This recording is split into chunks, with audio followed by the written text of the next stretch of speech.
अस्सलाम वालेकुम नाज़रीन, एक नए वीलॉग के साथ आपकी खिदमत में हाज़िर है। नाज़रीन, आज आपको मालूम है सुप्रीम कोर्ट में एक इंतहाई अहम समाअत हुई है और समाअत अब सुबह तक मुलतवी की गई है। 11:30 बजे दोबारा से रिज्यूम होगी। और एक चीज़ बड़ी अहम है कि आज की समाअत में तमाम ही वकला के दलाइल मुकम्मल हो चुके हैं, पटिशनर साइड हो या रेस्पोंडेंट साइड हो। अब सिर्फ एक हुकूमत यानी अटॉर्नी जनरल ऑफ पाकिस्तान के दलाइल बाकी हैं। उन्होंने भी कहा है कि 1 घंटे में वो अपने दलाइल कंक्लूड कर लेंगे। मगर आज की जो समाअत हुई है उसमें बहुत सी चीज़ें वाज़े हो चुकी हैं और कौन किस तरफ खड़ा है, आज इस चीज़ का जायज़ा लेंगे और आपको बताएंगे तमाम तर जो हमने आज की अदालती कार्रवाई में जो हमने कवर किया, उसमें जो हमने नोट्स लिए हैं। ये डायरी भरी पड़ी है मगर चुन चुन कर आपको बताएंगे।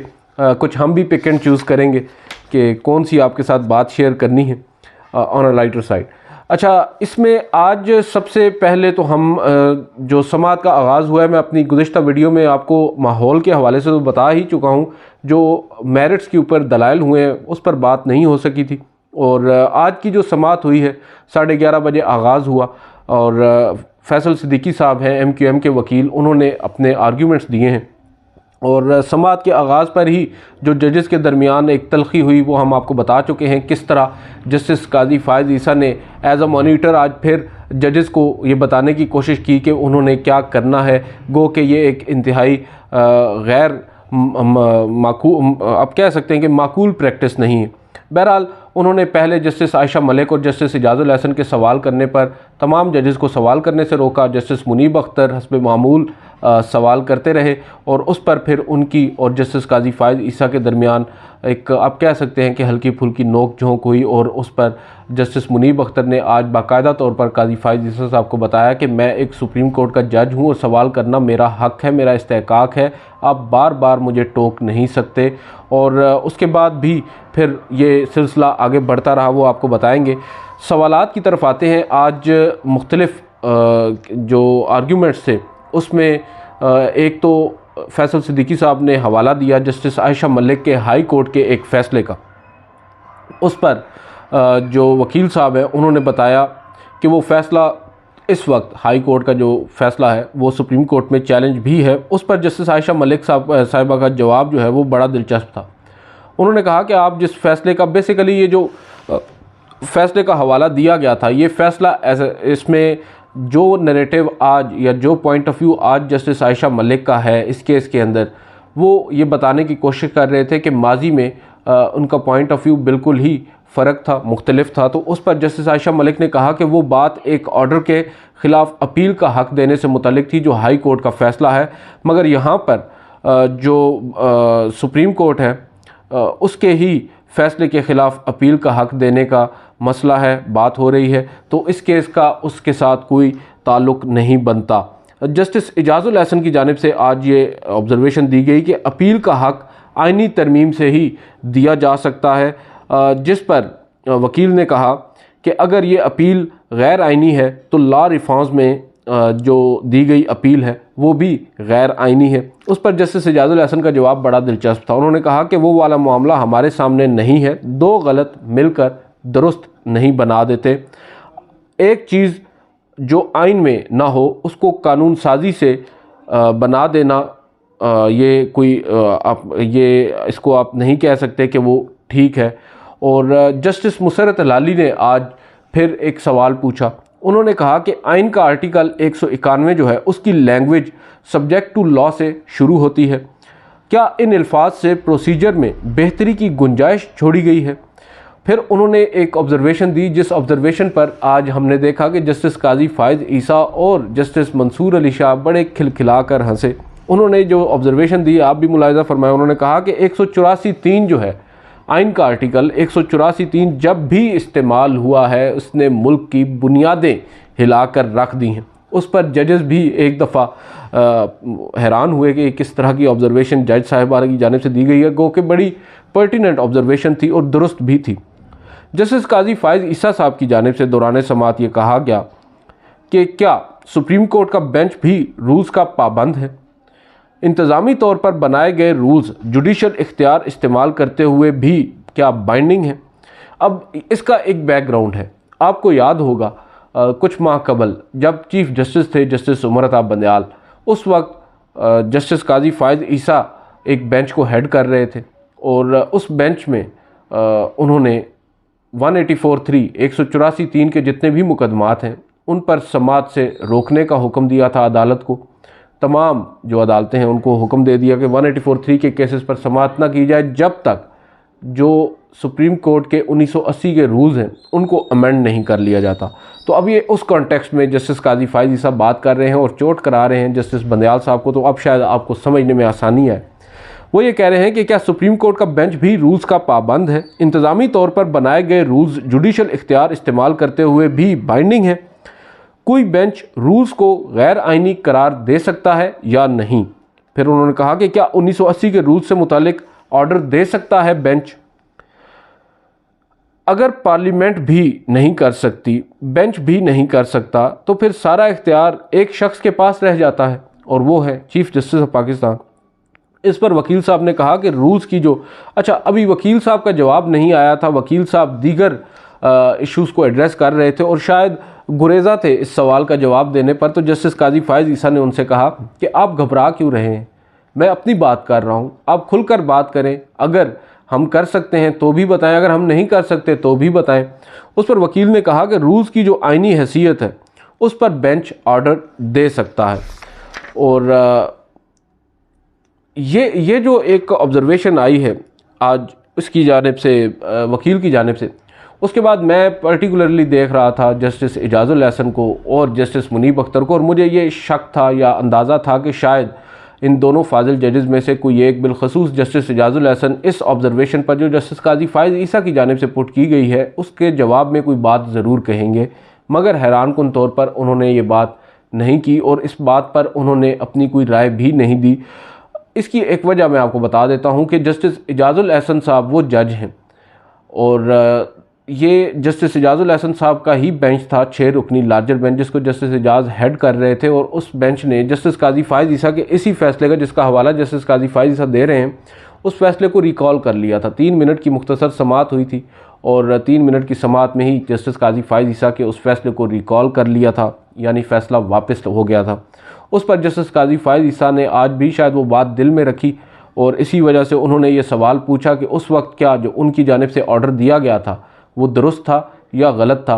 वकील साहब ने तो शायद उनकी हाँ में हाँ मिला दी, मगर मुझे ये था कि शायद जस्टिस इजाज़ुल एहसन उस बात पर मुतरज़ होंगे और अपनी ओपिनियन देंगे, मगर उन्होंने भी उस बात से गुरेज किया। इसके बाद जो एक और अहम चीज़ हुई है आज समाअत के दौरान, पहले तो मैंने आपको बताया कि जस्टिस मुनीब अख्तर और जस्टिस काजी फ़ाइज़ ईसा के दरमियान नोक झोंक जारी रही, मगर एक मौके के ऊपर ये नोक झोंक जो है ये हल्की फुल्की भी हुई। एक मौके पर जब सवाल किया जस्टिस काजी फ़ाइज़ ईसा ने फैसल सिद्दीकी साहब से, और उसी इसना में एक सवाल जस्टिस मुनीब अख्तर साहब ने कर दिया। जब मुनीब अख्तर साहब का सवाल ख़त्म हुआ तो जस्टिस जो वकील साहब हैं उन्होंने जस्टिस मुनीब के सवाल का जवाब देने की कोशिश की, तो चीफ जस्टिस ने कहा कि पहले मेरे सवाल का जवाब दें, बाद में दूसरे सवाल पर आएँ।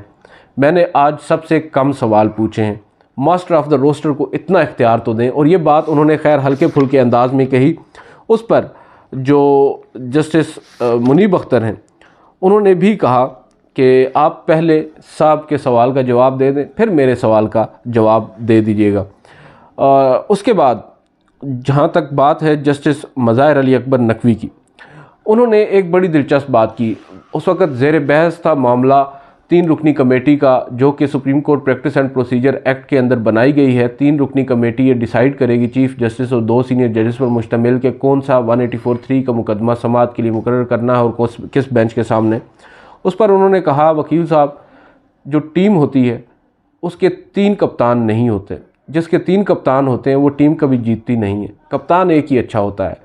तो ये बात उन्होंने मुस्कुरा कर कही। तो जस्टिस जमाल खान मंदोखेल जो दूसरी साइड पर बैठे थे उन्होंने कहा कि वैसे वकील साहब मैं भी स्पोर्ट्समैन हूँ, एक कप्तान होता है तो दूसरा वाइस कप्तान भी होता है।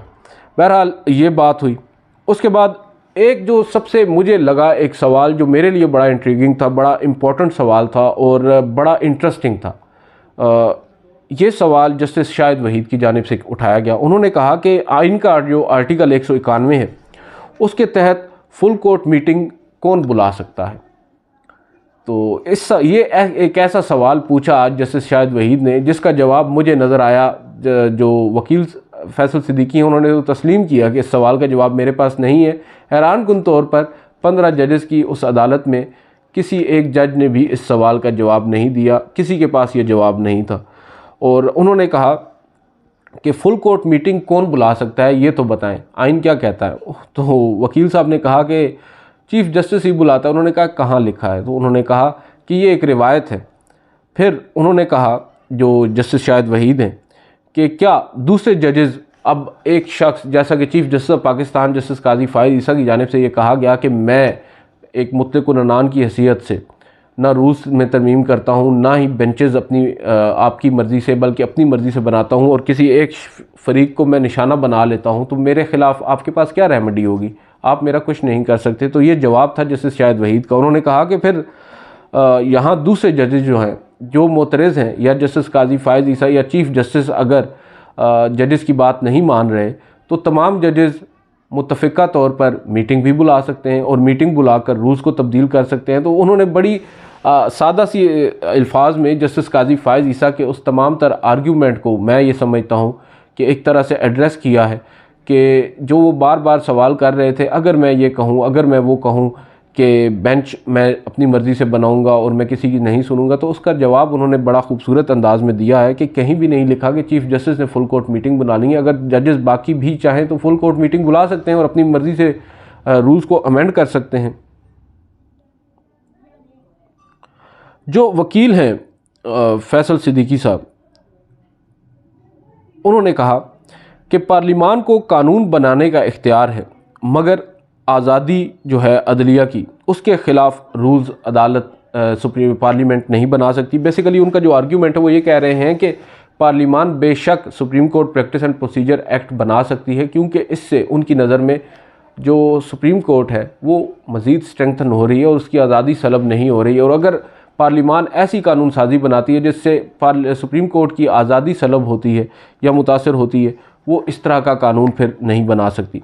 आज एक और अहम चीज़ हुई, जस्टिस आयशा मलिक, आपको याद होगा पहली समाअत के बाद उन पर जिस तरह सोशल मीडिया पर तनकीद की गई, उनके एक सवाल को जवाज़ बनाकर किस तरह उनकी किरदार कुशी की गई, एक नाजेबा किस्म की मुहिम चलाई गई उनके ख़िलाफ़, इत्तकामेज़ किस्म की, उस पर आज जस्टिस आयशा मलिक साहब भी बोली और ख़ूब बोली। उन्होंने कहा कि मेरा जो सवाल था अपील से मुतालिक वो ठीक से समझा नहीं गया, फुल कोर्ट के ख़िलाफ़ अपील कहाँ होगी। जस्टिस आयशा मलिक ने कहा कि मेरा नहीं ख्याल, जो वकील हैं उन्होंने कहा कि मेरा नहीं ख्याल कि फुल कोर्ट के ख़िलाफ़ अपील हो सकती है। इस पर जस्टिस इजाज़ुल हसन ने कहा कि आप मुझे कानून से बताएं कि कहाँ पर लिखा है कानून में कि अपील नहीं हो सकती। उसके बाद जो जस्टिस आयशा मलिक है उन्होंने कहा कि अपील का हक़ बरकरार रखने के लिए आप कभी फुल कोर्ट बना ही नहीं सकते। जस्टिस आयशा मलिक ने कहा कि मुमकिन है मेरे सवाल से कोई इत्तेफाक ना करे, किसी को हक़ मिलेगा किसी को नहीं मिलेगा अपील का। पार्लिमान ने कहा कि अपील होनी चाहिए। जस्टिस मंसूर अली शाह ने यहाँ पर जवाब दिया कि अगर लार्जर बेंच है यानी फुल कोर्ट है तो फिर अपील का जवाज़ नहीं बनता। जो वकील हैं फैसल सिद्दीकी साहब, उन्होंने आज टू सम एक्सटेंट इस चीज़ को क्लियर किया है। उन्होंने कहा है कि देखें, फुल कोर्ट के ख़िलाफ़ अपील जो है वो एक इम्पॉसिबिलिटी है, ये हो ही नहीं सकती। आप इसको कानून में तलाश करें, इसकी भी कोई वजह नहीं है। जब सुप्रीम कोर्ट के 15 जजेस बैठकर ये फ़ैसला कर दें और उसके बाद फिर अपील का तुक बनता नहीं है, क्योंकि तमाम जजेस ने अपनी राय दे दी। और उन्होंने कहा कि अगर सुप्रीम कोर्ट के 50 जजेस भी हों, फुल कोर्ट 50 जजेस का भी कोई फ़ैसला करे तो उसके ख़िलाफ़ भी अपील नहीं हो सकती। जस्टिस मज़ाहिर अली अकबर नकवी साहब ने एक सवाल पूछा। उन्होंने कहा कि आइन का जो आर्टिकल 184(3) है वो एक आइनी शिक है, तो आइनी शिक के तहत दिए गए इख्तियार में कैसे सादा कानून से अपील का हक़ दिया जा सकता है। तो ये आज जो वकील हैं फैसल सिद्दीकी MQM के, उनके आर्ग्यूमेंट्स के ऊपर जो बहस हुई वो मैंने आपके सामने रखी। और अभी बहुत सारी चीज़ें हैं जो शायद मैं खा गया हूँ, क्योंकि काफ़ी तवील आपको भी मालूम है आज बहस हुई है। एक और चीज़ बड़ी इम्पॉर्टेंट है, वो है पाकिस्तान बार कौंसल। जब पाकिस्तान बार कौंसिल के वाइस चेयरमैन अपने आर्गूमेंट्स के लिए आए तो उन्होंने कहा कि हम अमूमी तौर पर तो तमाम ही वकला के जो इस एक्ट के हक़ में हैं उनके आर्गूमेंट्स को अडॉप्ट करते हैं। चीफ़ जस्टिस ने कहा कि चलें वो तो छोड़ें, आप ये बताएं कि आप लोगों में डिवीज़न क्यों है, आप लोगों में तफरीक क्यों है, आप लोग क्यों कर अलग अलग साइड पर खड़े हैं। उनका मतलब यहाँ पर सुप्रीम कोर्ट बार एसोसिएशन जो इस कानून के ख़िलाफ़ आई है और पाकिस्तान बार कौंसिल जो इसके हक़ में आई है उनकी तरफ था।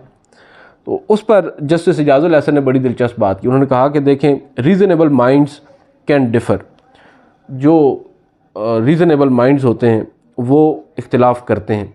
फिर जो वकील साहब थे पाकिस्तान बार कौंसिल के, उन्होंने यहाँ पर कुछ मोटी मोटी बातें की। उन्होंने कहा कि देखें, जस्टिस नसीम हसन शाह ने तस्लीम किया कि जुल्फ़िकार अली भुट्टो केस में उनके ऊपर प्रेशर था और दबाव में आकर उन्होंने फ़ैसला दिया। और फिर उन्होंने ये भी बताया कि यही सुप्रीम कोर्ट है जिसने आर्मी चीफ़ को सदर का ओहदा रखने की भी इजाज़त दी।